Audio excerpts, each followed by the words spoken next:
Last year, over 400,000 retirees bought a luxury electric vehicle. Within 18 months, 7 out of 10 of them said it was one of the biggest financial mistakes of their retirement. Not because the cars were bad, not because they didn't do their homework. Most people assume it's about range anxiety, or charging times, or some tech problem that got fixed in the next model year. They're not even close. The real problem hits in a specific quiet moment, usually around month 4 or 5, when a retired couple realizes that the life they imagined driving that car doesn't match the life they're actually living. And by then, the $18,000 in depreciation is already gone. That's the thing nobody in the EV space wants to say out loud, because the entire industry profits from your excitement, not your clarity. This video exists to give you clarity. What you're about to hear could save you tens of thousands of dollars.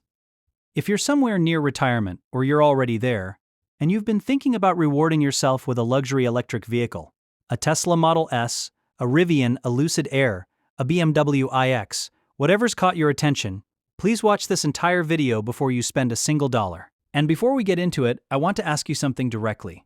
Drop it in the comments right now. What's the luxury EV you've been eyeing? Don't be shy. I want to know what's on your list. And while you're down there, hit subscribe if you're new here. This channel is for people who want the honest version of retirement, not the brochure version.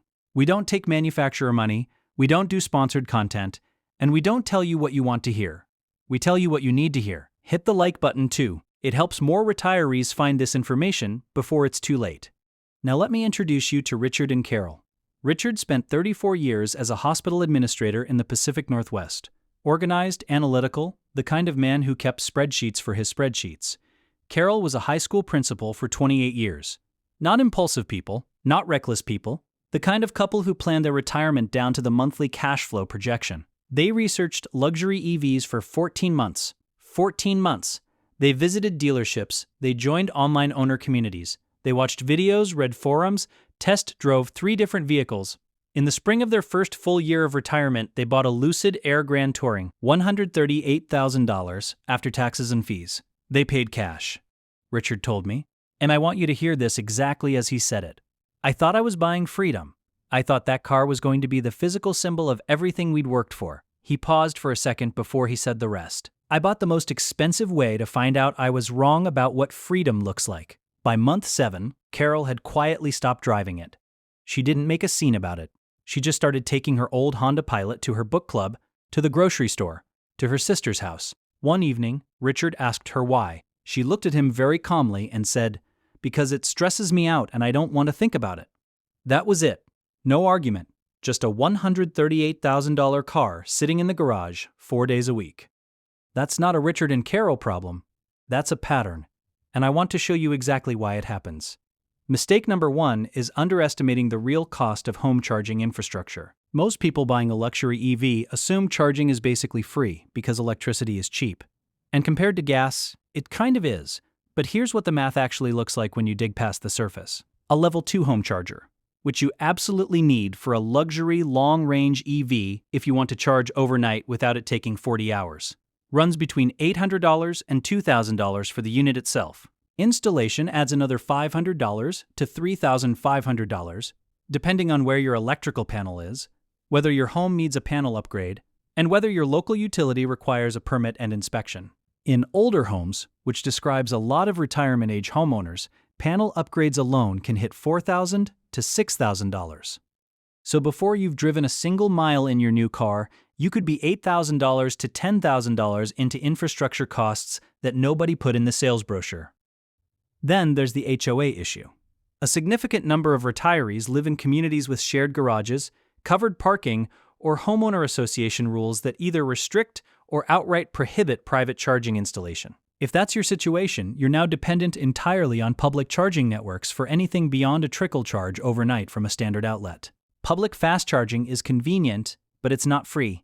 Tesla superchargers, for example, run anywhere from 25 to 50 cents per kilowatt hour depending on your state, which in some driving scenarios approaches the cost of filling a regular gas tank.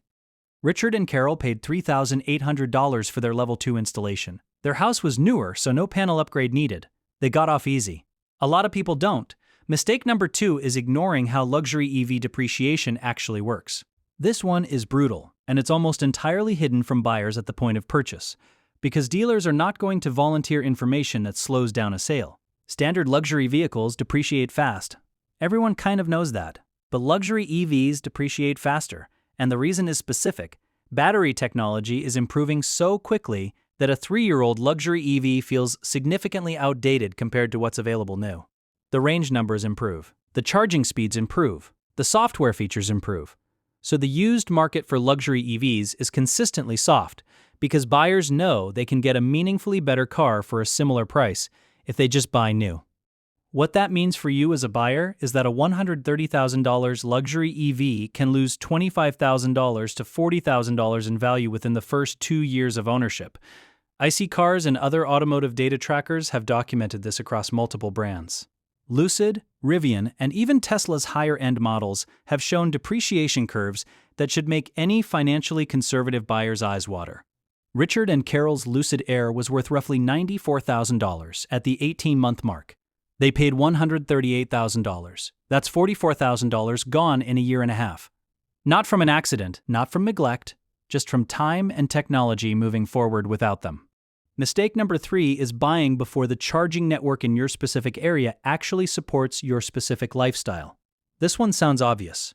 People think they've researched it. Most haven't researched it deeply enough. The national charging infrastructure maps look great at a macro level. But your life doesn't happen at a macro level.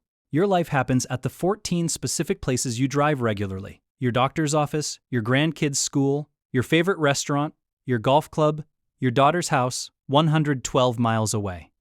The question isn't whether charging exists somewhere near those places.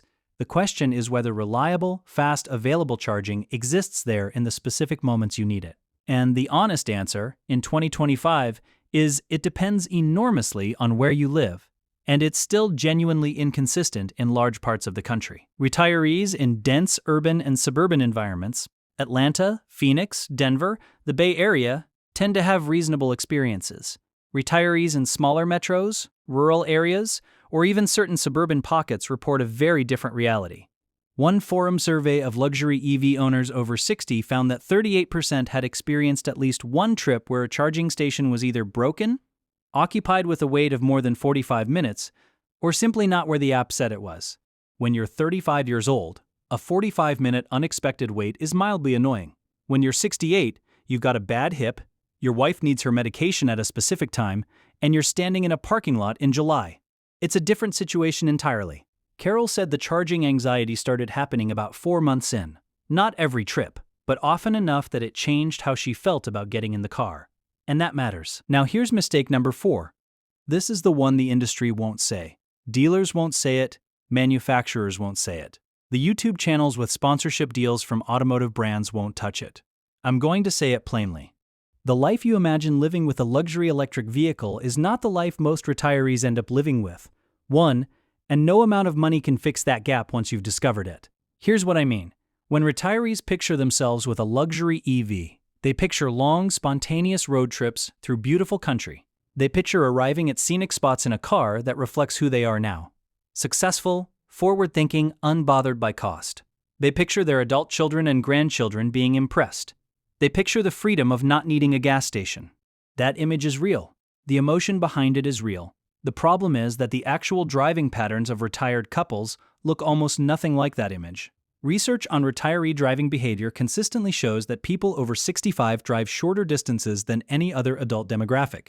The average retired American drives between 7,000 and 9,000 miles per year. Most of those miles happen within 20 miles of home. Spontaneous 400-mile road trips exist, but they're not weekly events. They're occasional ones, maybe 4 or 5 times a year if that. So what you end up with is a $130,000 luxury performance vehicle, engineered for range, engineered for speed, engineered for a driving experience that rewards aggressive acceleration and long highway stretches, being used almost exclusively for trips to Costco and doctor appointments. The car is perfectly capable, it's just not getting used the way it was designed to be used. And on some level, you know that every time you get in it. That's where the quiet regret comes from. Not from the car being bad. From the gap between the life you bought it for and the life you're actually living. Richard told me about a specific night. About 9 months in, he went out to the garage alone around 11 p.m. because he couldn't sleep. He sat in the driver's seat in the dark. He didn't turn it on. He just sat there. He said he was trying to figure out what was bothering him about the whole thing, and he realized it wasn't the car. The car was incredible. It was that the car had cost him the financial flexibility to do some things he actually wanted to do in retirement. A trip to Portugal he'd been talking about for years, some home renovations Carol had wanted, the ability to write a meaningful check to his granddaughter's college fund without having to think twice about it. He'd spent the money on an experience he'd imagined, and the imagined experience didn't survive contact with actual retired life. They sold it at month 19, took a $44,000 loss. Richard said it was worth it to have the money back. Now, I want to be fair, because this is not a video saying luxury EVs are bad purchases for everyone in retirement. They're not. About 30% of retirees who buy luxury EVs report genuine, lasting satisfaction with the purchase. And the difference between that 30% and the 70% who end up with regret is identifiable and learnable. The retirees who get it right tend to share a few specific things in common. They live in areas with dense, reliable charging networks, and they verified that personally, not by looking at a map, but by driving the specific routes they use regularly and checking charging availability at each stop. They buy slightly below their absolute maximum budget, leaving enough financial runway that the depreciation hit doesn't feel catastrophic. They have a second vehicle, typically a conventional car or a reliable hybrid, that handles the daily errand driving. The luxury EV gets used for longer, more intentional trips, where the experience actually lives up to the car. And critically, they've had an honest conversation with their spouse about what they both actually want out of the vehicle, not just what sounds good in theory. That last one. That's the one that would have saved Richard and Carol $44,000. Before you make any purchase in retirement of this scale, and a luxury EV is almost always going to be one of the largest discretionary purchases of your retired life, I want you to sit down with your partner and ask one specific question. Not, do you like this car? That's not the question. The question is, what does our life actually look like if we own this car for 3 years? Walk through it. Where do you charge it? Who drives it most? What do you give up to pay for it? What happens if one of you stops wanting to drive it 6 months in? If you can both answer those questions specifically and honestly and still feel genuinely excited, you might be in that 30%. If either of you hesitates, or gives a vague answer or changes the subject, listen to that. That's information. Here's what I want you to do right now. Drop a comment below and tell me, if you knew there was a 50% chance you'd lose $20,000 or more within the first 18 months, would you still buy the luxury EV you've been considering with your current financial plan? Yes or no? I want to see where people actually are on this. And if this video made you think about any purchase differently, not just a car, but any big retirement purchase, subscribe to this channel. We cover this kind of thing every week. The honest version. The version that protects your money and your peace of mind. That's what Retire Pilot is here for. Richard and Carol are doing fine. Carol is very happy with a slightly used Lexus hybrid she bought for $38,000. Richard traded into a Tesla Model 3, not the flagship, just the regular one, and he loves it. No regrets on that one. The $44,000 they lost on the Lucid Air? Richard calls it his most expensive lesson in the difference between the retirement he imagined and the retirement he actually wanted. Don't pay for that lesson. You just got it for free.